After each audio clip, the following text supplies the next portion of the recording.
87회입니다. 87회. 네, 87회고요. 자, 1번서부터 한번 볼게요. 1번. 다음 중 재무제표 작성과 표시에 대한 설명으로 틀린 것은 그랬어요. 자산과 부채는 유동성이 큰 항목부터 배열하는 것을 원칙으로 한다. 맞죠? 네. 자, 그 다음에 자산은 1년 또는 정상 영업주기를 기준으로 유동과 비유동을 분류한다. 중요하지 않은 항목은 성격이나 기능이 유사한 항목과 통합하여 표시할 수 있다. 맞죠? 자, 정답은 그냥 공짜 4번이었죠. 뭐가 틀렸죠? 네, 만기보유증권 평가손익이 아니라 매도가능증권 평가손익이죠. 그쵸? 이해가 되셨나요? 네, 그래서 4번이 정답. 자, 문제 2번. 다음 중 감가상각 대상 자산이 아닌 것은, 이거는 회계 기초 배울 때 처음 배웠어요. 우리가 유형자산 단원에서 토지와 건설 중인 자산은 감가상각하지 않는다. 토지와 건설 중인 자산은 감가상각을 하지 않습니다. 그러니까 답은 그냥 3번 공짜 정답이 되겠죠? 이해가 되시나요? 네. 3번.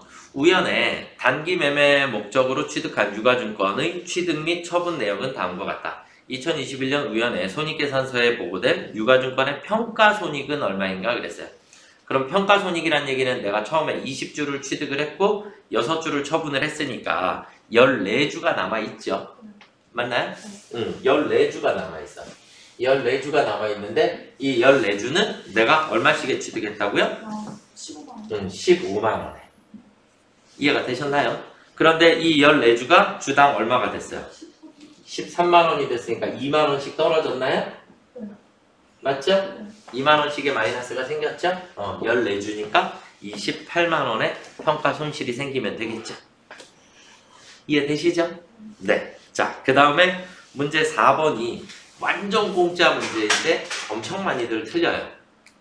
문제 4번이. 자, 문제에서 물어본 게 뭐를 물어봤죠? 자본금. 얘의 정답은 얘예요. 자본금을 물어봤기 때문에 자본금은 우리 어떻게 외웠죠?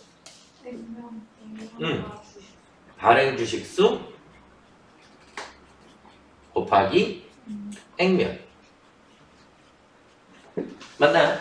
네, 그럼 발행주식수 곱하기 액면. 결국 4만주가 있었고 그 다음에 만주를 유상증자했죠? 그러니까 총 토탈 5만주가 됐죠? 맞죠? 5만주 액면이 얼마? 1,000원? 액면 안 바뀌니까 1,000원. 그래서 5천만원이 자본금입니다. 이해가 되셨나요? 네. 그래서 문제에서 물어볼 때 문제의 지문이 자본을 물어보는 문제가 있고 자본금을 물어보는 문제가 있어요. 이것만 잘 구별을 하면 돼요. 자본은 전체를 의미하는 거고. 그쵸? 네. 그래서 정답은 2번 공짜 문제였습니다. 문제 5번은 회계 때도 엄청 많이 풀어봤었던 문제고요. 수익적 지출 항목을 자본적 지출로 처리한 경우. 다시 설명을 드리면, 자, 수익적 지출로 처리해야 할 것을 자본적 지출로 처리를 했다. 그러면 원래 우리가 수익적 지출로 처리한다는 얘기는 수익적 지출은 비용이 증가해야 한다. 가 기본 개념이죠. 비용이 증가해야 되는데 비용이 증가하지 않고 뭐가 증가해버렸다? 자산이 증가해버렸죠. 맞나요? 그러니까 원래대로 바꾸려면 자산은 과대평가가 되어 있네요. 맞죠? 비용은 증가했어야 되는데 증가를 하지 않았기 때문에 결국 비용은 과소평가가 되어 있는 상태죠. 맞죠? 비용이 과소평가라는 얘기는 이익은 다시 과대평가가 되어 있다. 비용이 작아졌으니까 이익은 커졌다 라는 얘기가 되고, 이 얘기는 결국 내 자본도 과대계상이 되었다. 얘는 그냥 이게 세트예요. 그냥 항상 그냥 이게 세트로 움직인다.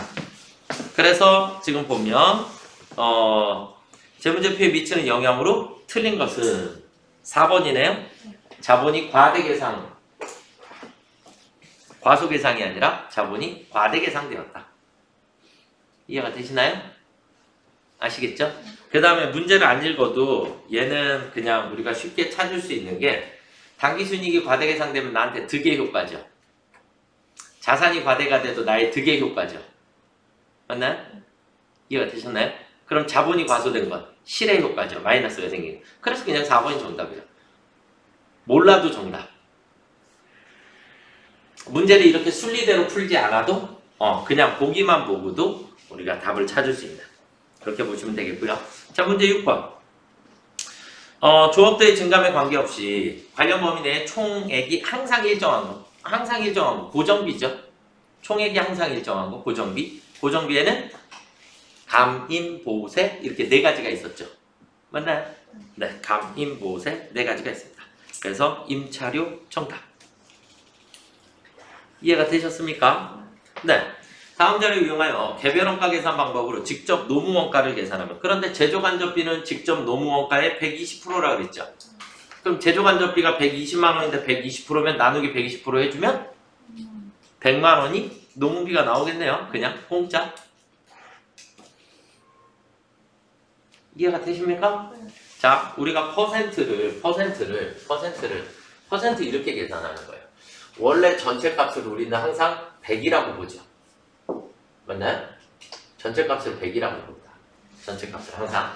전체 값을 100이라고 보는데, 예를 들어서 우리가, 만원에 7,000원은 몇 프로죠? 만원에 7,000원은 70%. 맞죠? 그러면 우리가 예를 들어서, 자, 요만큼이 7,000원이 있다. 전체가 만원이다. 이해가 되시죠? 그럼 7,000원은 몇 프로? 70%. 이 둘이 서로 같죠? 그쵸? 70%가 7,000원인 거잖아요. 맞죠? 그 70%를 비율이라 하고 7,000원을 비율액이라 그래요. 비율에 해당하는 값. 그런데 이 둘이 같으니까 무조건 퍼센트로 나눠버리면 무조건 100에 해당하는 값이 나옵니다. 무조건 100에 해당하는 값이. 자, 지금 문제를 그대로 얘에다가 똑같이 해볼게요. 제조 간접비가 120만 원이라고 했어요. 그쵸? 120만 원은 직접 노무비의 120%라고 그랬죠. 맞나요? 그럼 직접 노무비가 100%고 20%만큼이 더 추가가 된 게 120만 원이잖아요. 그죠? 맞죠? 그러니까 120만 원을 120%로 나눠버리면 무조건 누구의 답이 나온다? 100%에 해당하는 값이 나온다. 무조건 기준값이 나오도록 돼 있어요. 무조건. 나누기는 항상 1에 해당하는 값을 찾고자 하는 게 나누기예요. 그래서 무조건 나눠주시면 100이 1인 거죠? 그렇죠? 1에 해당하는 값. 네. 자, 우리가 예를 들어서 100 나누기 4를 했다. 100 나누기 4를 했다. 이게 무슨 의미예요? 100을 4개로 나누면 1개가 가지고 가야 할 값은 얼마냐, 이걸 물어보는 거예요. 4개로 나눴으니까 1개가 가지고 가야 돼. 항상 1에 해당하는 값이 나오는 거예요. 그래서 1개는 25개를 가지고 가면 됩니다. 이렇게 계산이 돼서 나와버리는 거죠. 그래서 항상 1의 값을 찾는 게 나눗셈이고, 그래서 나누기는 항상 100%에 해당하는 값을 계산을 한다. 이렇게 이해를 하셨습니다. 그래서 정답은 그냥 공짜 2번이었던 거죠. 그쵸? 네. 우리가 제일 어려웠던 게 8번 문제죠. 시험장에서 제일 많이 틀리고 나오는 문제였어요. 쉽지 않아요. 어려운 문제고. 자, 우리가 정상 원가 계산 제도 하에 제조 간접비 배부 차이를 총 원가 비례 배분법으로 조정하고 있으나, 만약 배부 차이 전액을 매출 원가에서 조정한다면 매출 총이익의 변화에 대한 설명으로 올바른 것은 그랬어요. 자, 잘 모르겠는데 아무튼 우리가 제조 간접비라고 하는 게 있고, 제조 간접비. 그럼 제조 간접비는 다시 어디로 가요? 제공품으로 가요. 그쵸? 제공품은 다시 어디로 가요? 제품으로 가요. 맞죠? 이게 기본이고, 그러면 제조 간접비에서 발생한 금액이 얘한테 흘러 들어가게 되고, 얘에서는 어떻게 돼요? 완성품과 기말재고로 남겠죠? 다시 완성품은 제품 계정으로 올 거고, 여기서 다시 매출원가와 기말로 남겠죠. 결국 제조 간접비는 기말 제공품에 남아있을 수 있고, 그 그 다음 매출원가에 남아있을 수 있고 기말 제품에 남아있을 수 있는 거야. 어차피 흘러간 결과물이잖아요. 그쵸? 이해가 되셨나요? 이게 일단 기본. 이게 일단 기본. 자, 그러면 이제 여기서 한 가지 더. 제조간접비는 실제 배부액이 있고 예정 배부액이 있어요. 그쵸? 실제 배부랑 예정 배부를 비교하다 보니 배부 차이라는 게 발생을 했죠. 그래서 지금 배부 차이가 얼마가 생겼다? 배부 차이가 과소 배부 100만 원이라 했죠. 과소 배부란 얘기는 누가 더 크다? 실제가 더 크다. 실제가 더 크면 과소 배부 되었다. 실제가 더 크면 과소 배부가 100만 원이 된 거다. 그러니까 얘를 먼저 배분을 한 거잖아요. 그죠? 먼저 배분을 했는데 나중에 봤더니 과소 배분됐다. 적게 갔다 얘가. 적게 갔다. 그러니까 100만 원을 추가로 더 배분을 해줘야 되겠죠. 맞나요? 100만 원 추가로 더 배분을 해줘야 되는데 기말제공품이 얼마 있어요? 기말제공품 100만 원. 매출원가는요? 300만 원. 그 다음 기말제품은 다시 100만 원. 이렇게 됐죠. 결국 100만 원을 비례배분법이라는 얘기는 3대 1대 1로 나눠줘라. 얘한테, 얘한테, 얘한테. 나누어줘라. 이게 비례배분법. 이해가 되셨나요? 그러면 얼마씩 가면 돼요? 얼마씩 가면 되죠? 20%가 가면 되니까 20만 원. 그쵸? 얘한테도 20만 원. 얘한테는 60만 원이 가면 되겠죠? 이게 비례배분법이죠. 이해가 됐어요? 그러니까 어차피 과소배부에 100만 원이 생겼으니까 이 100만 원을 배분을 해줄 거다. 배분을 해주는데 금액에 비례해서 배분을 해줄 거니까 3대 1대 1로 우리가 배분을 할 거다. 가깝게 하시면 되잖아요. 그죠? 그래서 20만 원, 20만 원, 60만 원이 갈 거다. 이렇게 돼 있는데 문제는 뭐라 그랬어요? 매출 원가에서 조정한다면 그랬죠? 그러면 매출 원가에서 조정한다는 얘기는 이 과소배부의 100만 원을 다 누구한테 줘버린다? 매출 원가에다가 줘버린다. 매출 원가에 100만 원을 줘버릴 거다. 이해가 되셨나요? 아시겠나요? 그러면 매출 총이익의 변화는 그랬어요. 그러면 얘한테 다 줘버리니까 원래 매출 원가가 비례배분법으로 했을 때는 매출 원가가 360만 원이었는데 매출원가 가감법으로 해버리니까 매출원가가 400이 돼서 40만 원 늘었죠. 원가가 40만 원 늘면 이익은 40만 원 줄어야죠. 그렇죠? 매출 총이익이 40만 원 감소하게 됩니다. 1번이 정답.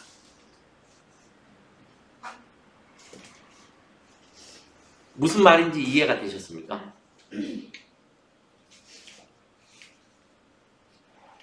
항상 이해를 해야 되는 게 첫 번째.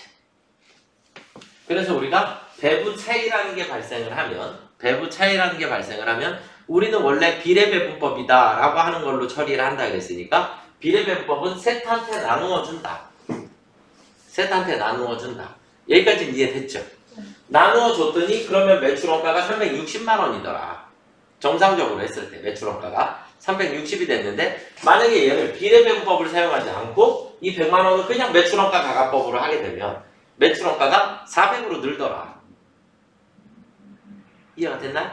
그럼 360의 매출원가가 400으로 늘었으니까 매출원가가 늘어나면 매출총이익은 무조건 줄어들죠. 그래서 40만 원만큼 늘어나게 되니까 40만 원만큼 줄어들게 된다. 그래서 1번이 정답. 이해가 되셨습니까? 네. 그래서 8번 문제 하나가 제일 어려웠었던 문제. 자, 그 다음 9번. 제품 생산 과정에서 발생하는 비정상 나오면 무조건 뭘로 처리한다? 영업의 비용. 10번. 종합원가 계산의 흐름을 바르게 나열한 것은 그랬는데 이것도 그냥 공짜 문제죠. 예, 어떻게 계산한 거였죠? 예, 말, 성, 말, 총 이렇게 했어요. 맞죠? 이게 평균법 공식이죠. 평균법. 그렇죠?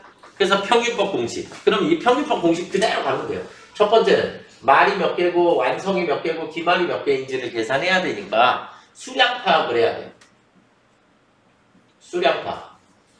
이걸 우리가 물량의 흐름이다라고 얘기를 하는 거죠. 물량 흐름을 파악한다. 그리고 나면 이제 두 번째 뭐 하면 돼요? 아, 완성품 환산량이라고 하는 걸 계산을 해야 하는 거구나. 완성품 환산량. 그리고 난 다음에 세 번째는 총 원가를 집계해야 한다. 총 원가를 집계해야 한다. 그래야 이렇게 계산을 해서 나누면 뭐가 나온다? 단위당 원가가 나온다. 단위당 원가가 나오면 거기에 기말을 곱해주면 기말 재고액이 나오고 완성품을 곱해주면 완성품이 나오겠죠. 이게 그냥 그대로 순서. 그래서 물량 흐름을 파악하고 그 다음에 완성품 환산량을 계산을 하고 총 원가를 집계를 하고 나누어주면 단위당 원가가 나오고 그러니까 가, 마, 라, 다, 나 이렇게 되겠죠. 그렇죠? 2번이 정답. 이건 그냥 그대로 순서예요. 순서대로 흘러가시면 됩니다. 아시겠죠? 자, 11번. 부가세법상 재화 또는 용역의 공급이 아래와 같을 경우 세금계산서 발급 대상에 해당하는 공급가액이 세금계산서 발행할 수 있는 거. 내국신용장, 영세로 세금계산서 발급해야죠? 영세잖아요, 영세. 맞죠? 네. 그 다음 직수출은 세금계산서 교부 없죠? 그렇죠? 그 다음 간주임대로. 간주공급은 증빙이 없죠? 증빙이 없기 때문에 간주공급인 거니까. 증빙이 없으니까. 무상제공. 얘도 간주공급이죠? 견본 제공해주면서 계산서 끊을 수 없잖아요. 그쵸? 근데 그 부가가치세 신고할 때 간주임대로 매매초 정도 입력하죠? 입력하죠. 부가세는 내야지. 지금 문제에서 물어본 건 뭘 물어봤는데? 세금계산서 발급 대상에 해당하는 공급가액. 그러니까 세금계산서를 발행해야 하는 공급가액. 그러니까 지금 여기에 전체 공급가액이 얼마냐를 물어본 게 아니라 세금계산서를 발급할 수 있는 공급가액. 그러니까 첫 번째 영세로 발행을 할 거고 이거 하나밖에 없는 거죠. 그렇죠? 이해가 되셨습니까? 네.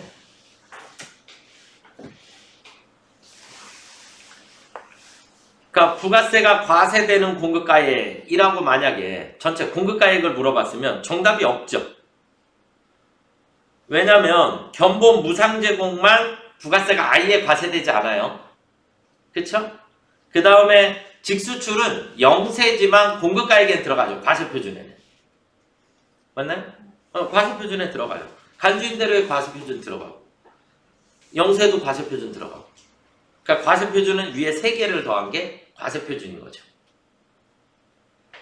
이해가 되셨나요? 견본만 과세 대상이 아예 아니다. 견본만. 그래서 지금은 영세 거래인 2,500만원 1번이 정답입니다. 세금계산서 발급 대상에 해당하는 이게 문제의 핵심이었어요. 아시겠죠? 네. 자, 그 다음에 다음 중 부가세법상 환급에 대한 설명으로 틀린 것은 조기환급은 며칠이라 그랬죠? 15일. 그쵸? 이거 그냥 공짜 문제였죠. 일반 환급은 30일이고 조기환급은 15일이고. 자, 그 다음 부가세법상 공급 시기가 잘못된 것은 그냥 공짜 2번이죠. 중간지급은 각 부문의 대가를 받기로 할 때. 그쵸? 대가의 각 부문을 받기로 할 때. 그 3번에 할부 판매로 할부 판매. 재화가 인도됐을 때. 때릴까요? 왜? 장기 할부에 대해서만 회수 기준이 적용된다 그랬죠? 앞에 장기가 안 붙어 있으니까 그냥 일반 할부는 공급했을 때. 이해가 되셨나요? 네. 14번. 소득세법상 과세기간에 대한 설명으로 틀린 것은 몇 번이에요? 그냥 공짜 3번이에요. 소득세법은 개업, 폐업에 영향을 받지 않습니다. 부가세법만 개업과 폐업에 영향을 받아요.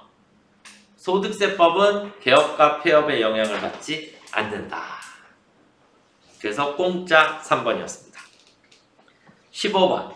소득세법상 특별세액공제에 대한 설명은 가장 틀린 것은 그냥 공짜 1번이었죠.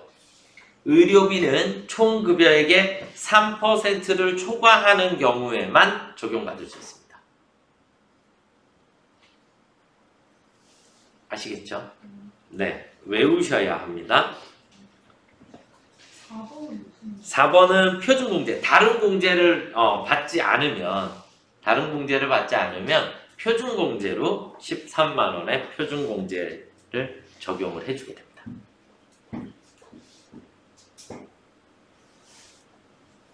이해가 되셨습니까요? 많이 맞으셨나요? 자, 어역 개수로 한번 세보실까요?